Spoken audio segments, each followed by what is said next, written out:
Hey guys, it's Joe from JoeOutdoors, back in the Catskills for another adventure, and let me show you where we are.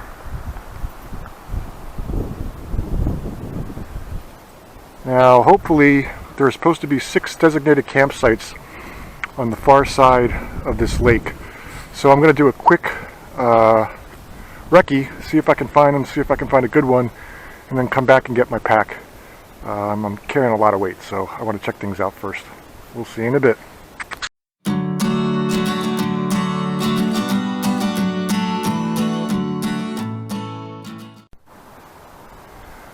Alright, this is my view for the night.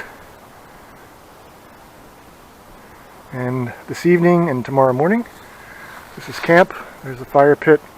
There's a little grill here. A little bit of trash that I'm going to pick up. There's camp, little rock table, there's Jeb, there's the tent. Nothing terribly unusual about the tent. You've got my Ledge 0 degree bag, my Sea to Summit Aeros pillow. Under that I have a Climate Static V, which I think has a leak. Jeb set up as the usual Marine Corps whoopee blanket, a car reflector mat, and then I added a little piece of, I added a piece of Tyvek too for him to kind of retain some of his heat. Backpack's back there. Yeah, that's about it. My layers, food, kitchen, whatever. Right now what I'm going to do is go collect some water. I've got a really good source just about maybe 75 yards up in that direction, and I'll show you when we get there. Stay tuned, guys. Here's the water source, guys. And it just feeds all the way down into the lake. I'm guessing this is spring fed, so there you go. It's really nice.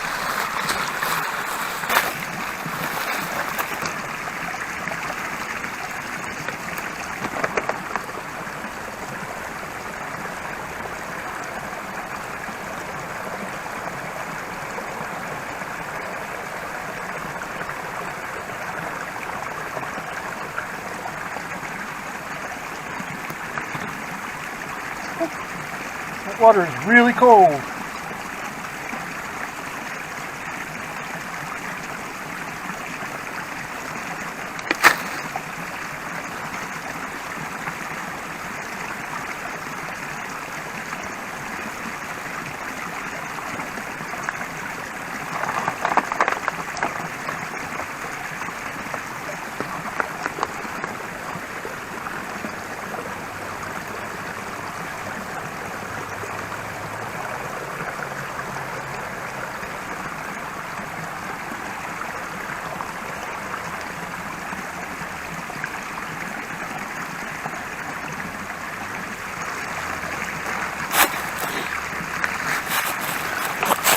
Okay guys, I guess it's around 4:30ish. Sun's starting to go down. I have my fire ready to go. Let me show you what I've got. This is all my fine kindling that I collected when I was coming in. That's not my spork.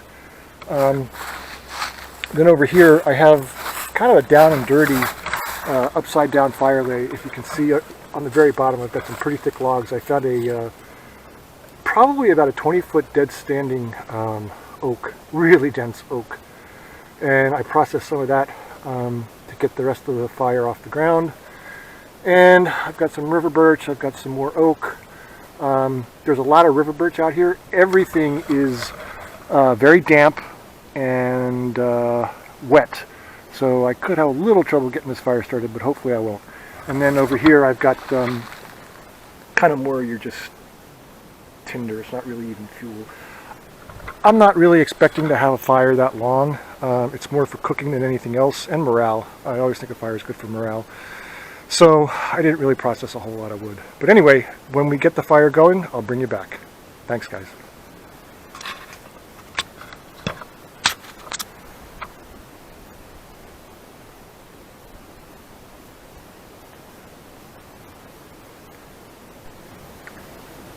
Okay guys, we're going to give this a go. Let me show you what I've got. I've got some pretty punky and damp river birch that I found on the trail coming in. But on here I have a pile of fat wood and some pine pitch, and I'm hoping to get things started with that, and hopefully the river birch will take. So let me reset the camera and see if we can get this thing going. Stand by.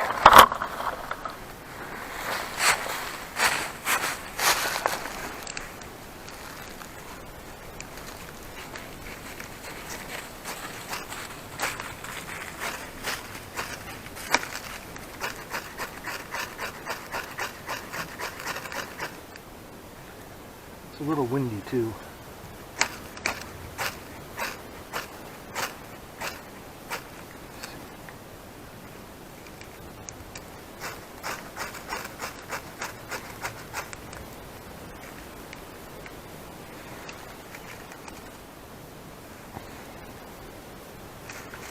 Not the best way to do this.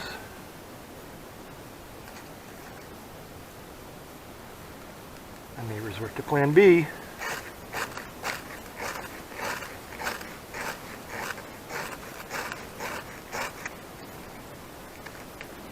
Going to be plan B, guys. Hang on. I have no patience when it comes to starting a fire. So I think we're going to go the old Zippo route. Get this pine pitch going.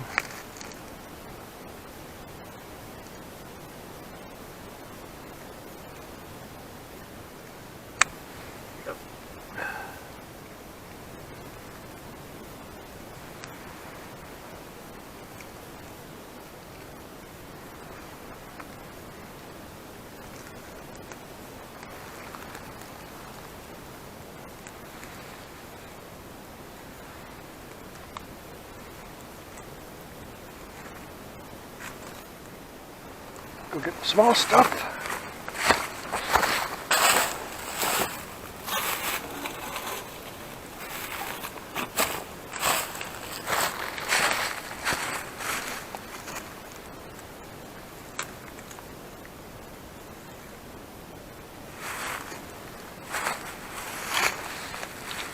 And I think we got ourselves a fire. By the way, this is my trusty old Zippo, and what I do to keep a lot of the fuel from evaporating is I just wrap it in a Ranger band, and it works really well. So, like I said, I have no patience when it comes to starting a fire. I'm not very good at it.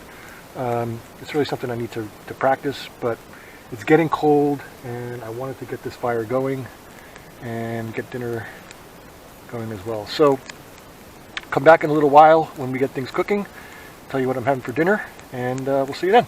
Be right back.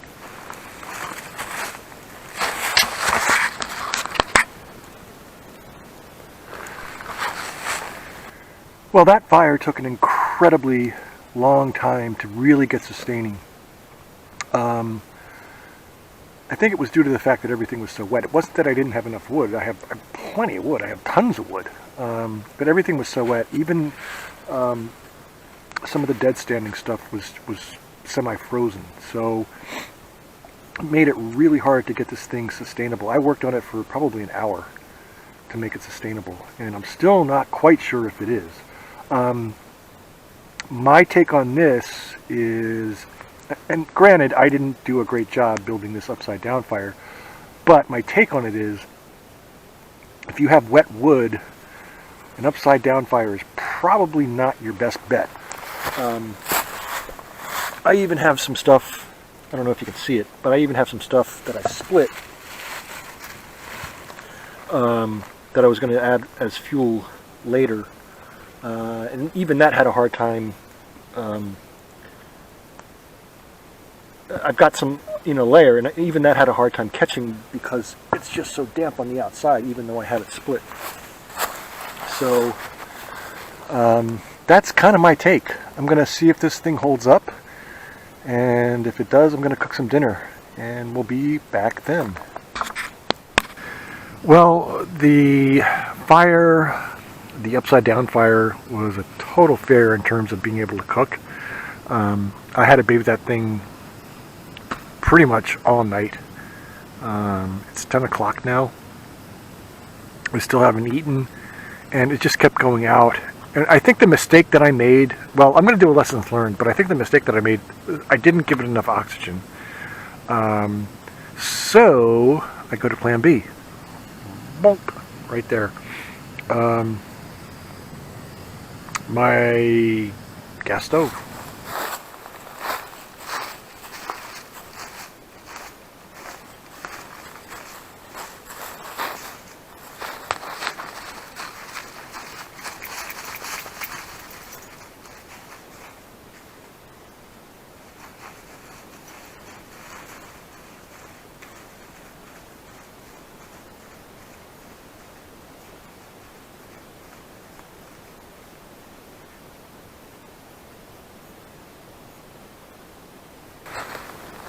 Morning, everybody. It's about 7:30 in the morning. It was a very, very, very, very cold night. I'm not sure what it got down to. I have no cell service here. I'll check when I get home, but it was down in the teens easily. I started out in my base layer and got cold, had to put on my fleece. That was okay for a while. Then I had to put on my mid layer and an extra pair of socks, and then I took my outer shell and put that down by my feet to keep them warm. So it was really cold. Jeb did great. He shivered a couple times during the course of the night, but he did great. I did have hand warmers that I used under my sleeves, right at my wrists or at my armpits, and that helped a lot too. But it was freezing cold. But anyway, like I said, it's about 7:30 in the morning. I'm going to give you a pan of the lake, talk about it a little bit, and then I think what I'm going to do is go back and hit the rack for a little while, let the sun come up, let things warm up a little bit, and then figure out what I'm going to do with the rest of the day. So stand by.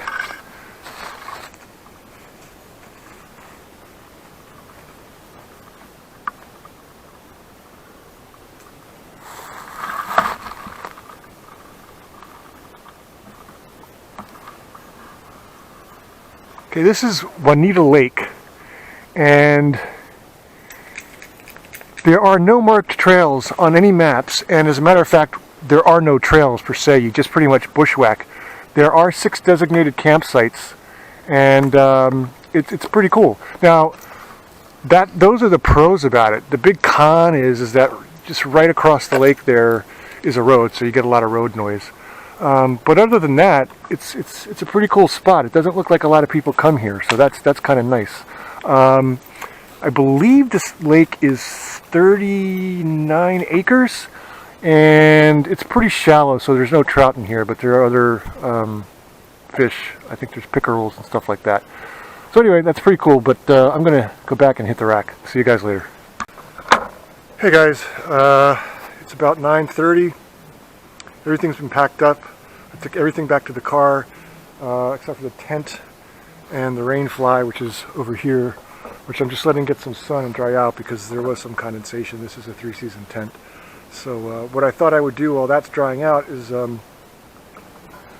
take Jeb and myself and hike a little bit further along the eastern side of this lake, heading north, and see if we can come up with anything else that's interesting. So when we find anything, or if we find anything, we'll get back to you. I think too what I'm going to do is I'm going to share some of my lessons learned on this trip, because I certainly did learn quite a few things. This was my first real cold weather camp, and it's another reason why I chose this site, because the car was close enough that I could get back to it if I absolutely had to. I did hike everything in, so it wasn't really car camping, but the car was close enough that I felt secure in knowing that I could get back to it if I absolutely had to. So that was a good thing. Another thing that I learned is that my layering system does work. Again, I'm really happy with it, and I'm going to go over that when it gets a little warmer and I can lay everything out for you. And the other thing that I learned, I have to do a better job with fire. and wood processing and preparation, I always seem to get a later start than I want to, and I end up getting to camp later than I want to and getting set up later than I want to, which leaves me in a scramble to get wood to start a fire. What I usually do when I set up a camp is I set up my shelter first, then fire. Well, actually what I do is I set up shelter, get water, hydrate myself, and then look for wood to get my fire going. Last night I put together a really slapdash upside down fire, and it worked. I mean, it burned. You can see it really burned down pretty much to those base logs, which is what I wanted. But I couldn't cook on it because it would kind of die out and come back and die out and come back. That could be a function of the way I set it up. It could be a function of the fact that everything was wet, everything was damp, and the wood just wasn't drying out as fast as it could if I had maybe like a teepee fire. And I'm not sure that an upside down fire, and if I'm wrong, put it in the comments below. I'm not sure that it throws out enough BTUs in conditions like this to keep someone warm. So what I learned that I have to do is I have to allow myself enough time to get enough firewood and process it right so that I have a proper fire. And that's going to be really something that I'm going to concentrate on future adventures. So anyway, we're going to go off, and if we see anything interesting, we'll bring you guys back. Okay? See you in a bit. Alright, I just came across, I don't know how well the camera's going to pick it up, but the remains of an old stone wall. I don't know what the history is, but it goes pretty far. It goes all the way down this hill and up here, and behind the wall is the sixth and final campsite that's in here, that's designated, and it's on pretty rocky ground, but it seems like it's pretty protected because we're higher up than where we were camping. So always another possibility. Alright guys, I followed that wall and it went quite a way. It kind of looped around and around here, and I came across this. This looks like what's left of something. I don't know what. But that looks like it was a hearth, possibly for a fireplace. You can see the wall goes all the way back there. Kind of becomes a circle now. So I think what I'm going to do when I get home is I'm going to call the deck office, Department of Environmental Conservation, and try and find out what the story is behind this. But you never know what you're going to find when you go exploring in the woods.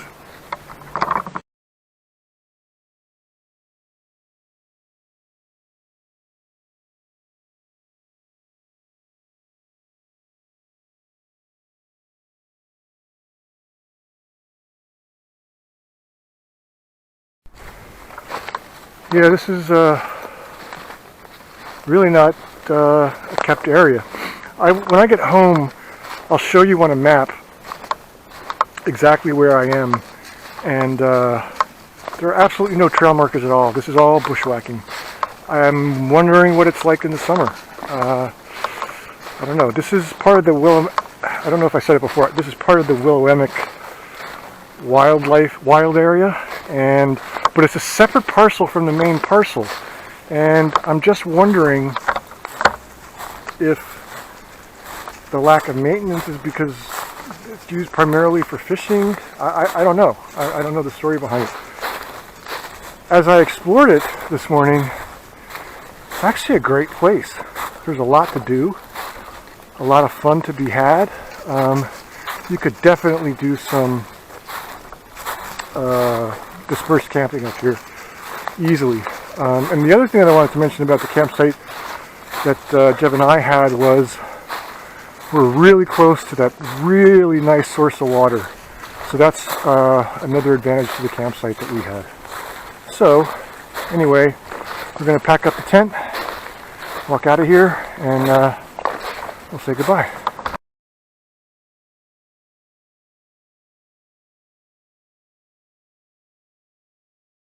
Alright folks, that's it for Catskills Adventure number 3, Waneta Lake. This was a good one. I learned a lot about myself, where I'm solid, things I need to work on, tried out some new gear, and discovered an old ruins that it's a mystery to me. I'm going to try to find out about it. And now I'm going to go get some coffee and get something to eat because I forgot the coffee and can't forget the coffee. So thanks for watching. Please like, comment, and subscribe, and we'll see you out there soon. Bye now.